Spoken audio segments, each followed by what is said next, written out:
Yeah, so that was Alfredo too. I got my pants off, as you can see, because I'm about to shit on this album. I got my pants off because I'm about to shit on this album. Freddie Gibbs. Something happened around tracks 1 and 2 that just turned me against this album. This is my first listen. Maybe I'll feel differently on the 3rd or 4th, but I've never felt this strongly against any Freddie Gibbs album. Something happened in these first 2, call it 3 songs, that made me anti this album. And I didn't start this out with anything against Freddie Gibbs. I like Freddie Gibbs music. Like I was saying before, this album, You Only Die Once, this album came out before Alfredo 2. I like this album. No complaints with this album. Alfredo 2 is not better than this album. And once I can really sit back and break down why I don't like this album, I'll have more clarity. But I also did not like Alfredo 1.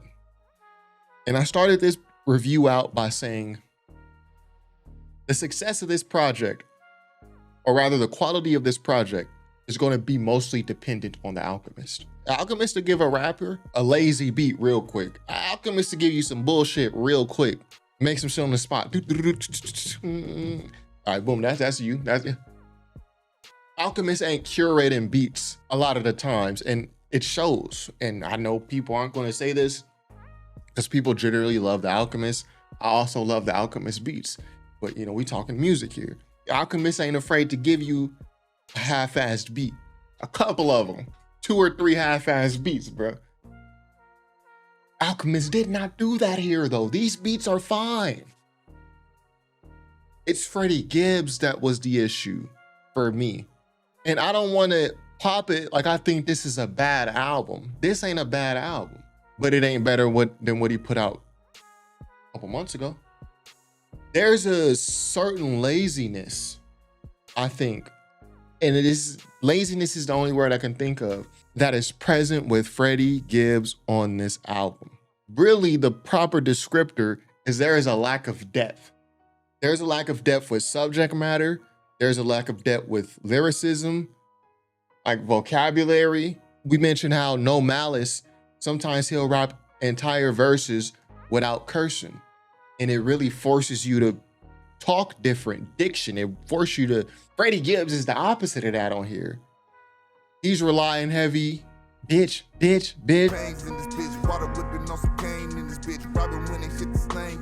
Half the bars is ended in bitch, and then there's some niggas in there. I don't care about cursing, but it just stands out sometimes when it's just in repetition. So I say all that to say, you know, we not looking for a Christian rap album, but that's just one example of laziness that I think comes out lyrically in this album. But my real concern is the lack of depth. Gibbs is describing things, and he's having bars on here. Like we talked about the bar where he was in Malibu or something. And it ain't even like I want Freddie Gibbs to say something different. Rap your life. But lyrically, this is vapid. I got 2 bitches in Malibu making the movie. This is the movie score. I got 2 bitches in Malibu making the movie. This shit here, the movie scope. And again, I spoke about how Pusha T, one of Pusha T's talents, right? For example, we're gonna use a Freddie Gibbs song. Palm Olive off of the Bandana album. Pusha T, he says very simple things, but the way he says them is so dope. And he make it so descriptive and imagery and lyricism. So we spoke about in my full reaction where we got this bar right here, where he's basically just saying, yo, the guys that this girl dates wears fake watches and she's got on an iced out Tiffany watch. That's all he says in these bars. Shorty, the guys that you date wear fake watches and she has on an iced out Tiffany watch. But the way he says it, the love of your life, rap nigga wear fake watches, his serial numbers don't match the gift boxes, the bezel on her Ballon Blue. He's just describing a Tiffany watch. He's describing a Tiffany watch. He's just describing it. She's got on a nice watch. But he says the bezel on her Ballon Blue, do the Tinashe dancer. Her diamonds is dancing, Ballon Blue. This is an insane way, description-wise, to describe a watch with diamonds on it. The bezel on her Ballon Blue due to Tinashe. She told me two-tone rollies was too blase. He's just talking about watches. Freddie Gibbs on this joint is not doing that. There's no depth. So I know some people are gonna watch this and be like, yo, you can't expect him to rap, Christian raps, and you want him to do the whole Nas rewind, rap a song backwards. Everybody don't need to do that. I agree. I'm not looking for that. Rap what you gonna rap about. Keep this same topic. But this is surface level. That's the issue I got with this album. My issue, surprisingly, is not with Alchemist, like I thought it would be. It's with Freddie Gibbs. I got two bitches in Malibu making a movie. This is the movie score. But you ain't give us nothing to describe the movie scene. If you really got, it almost makes you feel like he's lying. Because if you really got two chicks and they bad like you describing throughout this album, plastic ass, Amber Rose, whatever, like how he described some of the women he talks to on this album, he described them like that. Those aren't my words. But if you really got two chicks and y'all in Malibu and y'all making a movie, it's a movie. This is the only way you could talk about it. Now you can say, oh, Troy, he don't want to self-snitch, kiss and tell. He's on the same album talking about this dude did a lick, this dude didn't talk to the police. Yo, fentanyl, like, he's on this album talking like that about himself, like low-key self-incriminating on certain bars. I was like, you got to watch my full reaction. So certain bars, I was like, well, if you actually did that, that's an odd thing to say on a record. I would feel like if you actually did these things, you would be trying to get away from it. Like if you did these things and got away with it, you would be trying to get away from it, not like incriminating yourself. Rock that ice in her face, then I'll rock her boat. Again, just compare that against someone like Pusha T talking about watches. The bezel on her Bellon Blue due to Tinashe. You almost don't even know what he's talking about. You know what I mean? Like, what? Freddie Gibbs, his pen don't got that same cleverness and wit. And I know Freddie Gibbs is a great rapper. So this is kind of why this album more so just irritated me. Because I know Freddie, it's not like I know Freddie Gibbs can't do it or that's not what he do. Freddie Gibbs' pen is on that level of a Pusha T, you know what I mean? So to me, the fact that everything's very surface level and vapid, to me, it comes across as laziness. Some one take shit. So I just came and freestyled this real quick. We worked harder on the film that we produced with this album than I did on any of the lyrics. And again, I don't want to go too hard, but even something like this is the song Jean-Claude. And this is an example of vapid, completely vapid, empty lyrics. Ask Christina, I was hiding them racks in the drop ceiling. Matthew got his PH now, I could start a clinic. Every day I talk to Will Gates, plotting on ways to get it. Let's take this back to pimping. Freddie Gibbs does not have the lore in his music to where we even know who these people are. Christina, Will Gates, Matthew is his brother. I guess if you're a big Freddie Gibbs fan, you know that. But Freddie Gibbs has not created the lore to where any of this even matters to the regular person like us. And I gave an example in my full reaction. A rapper who has a lot of lore in his music, whether y'all like him or not, someone like Dave Bluntz. When Dave Bluntz is talking about Madison and Jimmy Jones, whatever his, the white dude's name is, we don't know these people. These are not public figures, but there's lore to where we know, Madison had him crying in the kitchen. So now when Madison is mentioned in later lyrics, we know these people. There is lore. So when Dave Bluntz mentioned these people, it means something to the people who listen to his music.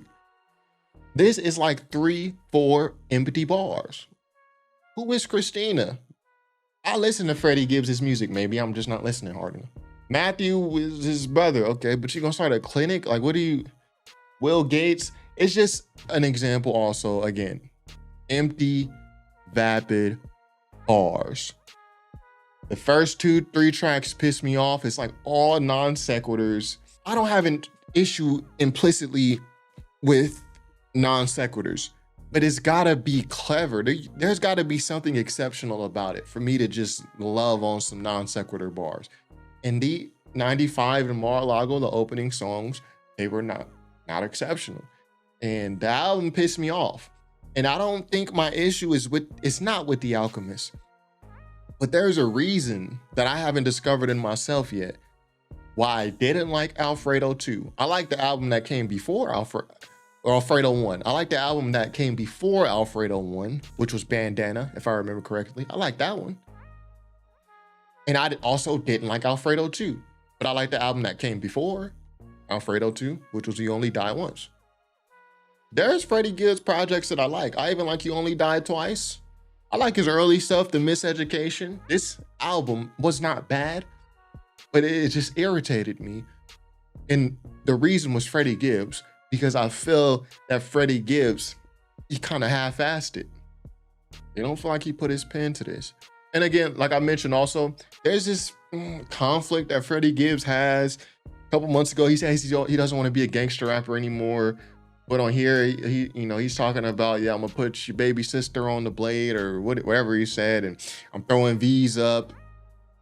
But then you also talking about how you in Japan and you kind of over this stuff. You in Shibuya, learning Japanese, drinking green tea shots. So you don't have to be a gangster rapper. And from what we know about Freddie Gibbs, I think his dad is a police sergeant. His brother is like a PhD. You didn't even have to be a gangster. Like, I don't know your life. Maybe you did. Maybe someone forced you. But you had the structure. Like, so you don't want to be a gangster rapper, but you continue to rap about this shit. And on another album, the SSS joint, he talking about he gonna teach his son, like initiate him into vice lords and all this. You just rapping about stupid shit when you don't have to. So you don't want to be a gangster rapper, but you still rapping about this.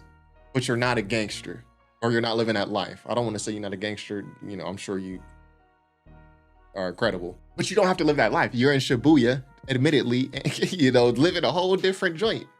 So you don't want to be a gangster rapper, yet you still keep rapping about gangster stuff. Your fan base is not to where we want to even hear you. Like, we don't care, bro. Your fan base, Freddie Gibbs, you got Madlib. All of his fans, they mess with you. We gonna listen to it. It don't matter who's rapping over Madlib beats, we gonna listen to it because we like Madlib. Now you got the same thing from The Alchemist. So it's not even like you got a fan base like Jeezy, and I don't mean to bring up Jeezy, I'm not trying to be funny, but Jeezy or Gucci Mane to where we expect some thug raps, you know what I mean? You don't even got that type of, you don't have to rap about it, but you are. Freddie Gibbs don't want to be a gangster rapper no more. Stop rapping about it. Didn't even have to be a gangster if you come from a well-to-do family. And again, I compared it to the clips. How when No Malice, he went on Vlad TV and he spoke about very candidly, like, yo, me and Pusha T come from a great family. We did not have to sell drugs, is what Malice said. We don't have the drug dealer story. Yo, we had to put food on the table and I had to feed my family. Malice was like, nah, that wasn't our story. We had a great family. Our dad is a very respected deacon, but we have structure. We didn't have to do this. We wanted to. We did it because we wanted new clothes, newer clothes, Jordans. That's why we did it.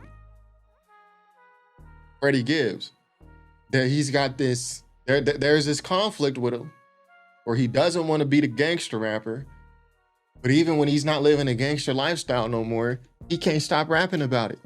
Because he think, I guess that's what we want to hear. I don't really care. I just want you to go a little harder on with your pen than what you did on this album. And again, this not bad. It's not like he can't rap. He's rapping well. He's doing his flows that we expect from him. But when I just put the bars under a little bit of scrutiny, what really messed it up when you watch my full reaction is when I pulled up the lyrics. The first like 2 songs, I didn't have the lyrics up. And I was still a little disappointed.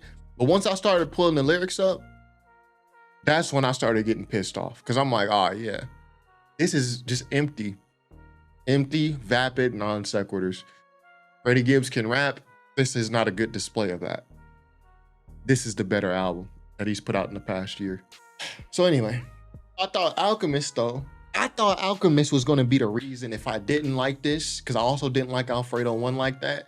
And I remember Alchemist being a reason. I gotta go re-listen to that. I just never listened to it that much because I didn't like it. So I thought Alchemist, yo, this is gonna ride or die on how good the Alchemist beats are. If the Alchemist beats are great, the album is gonna be great. We already know Freddie Gibbs is gonna go in. That's what I thought. The beats was great. Various different styles of beats, different like variety of beats also, not just one sound. So Alchemist, my fault. It wasn't on you. Freddie Gibbs, man. It's Freddie Gibbs, man.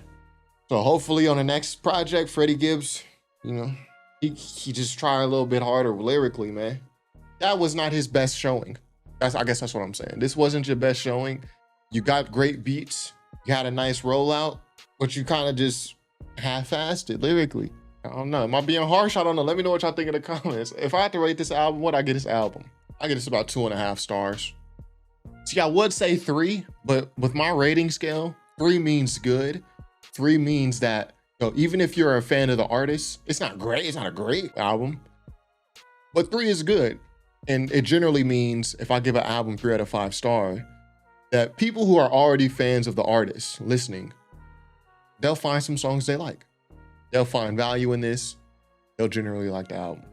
I don't even think it's there. I could see people who like Freddie Gibbs not really liking this album that much. I'm not saying it's bad. I don't think they would think it's bad. But I think it would be for even a lot of Freddie Gibbs fans, like it's not required listening. I get us 2.5 stars, average.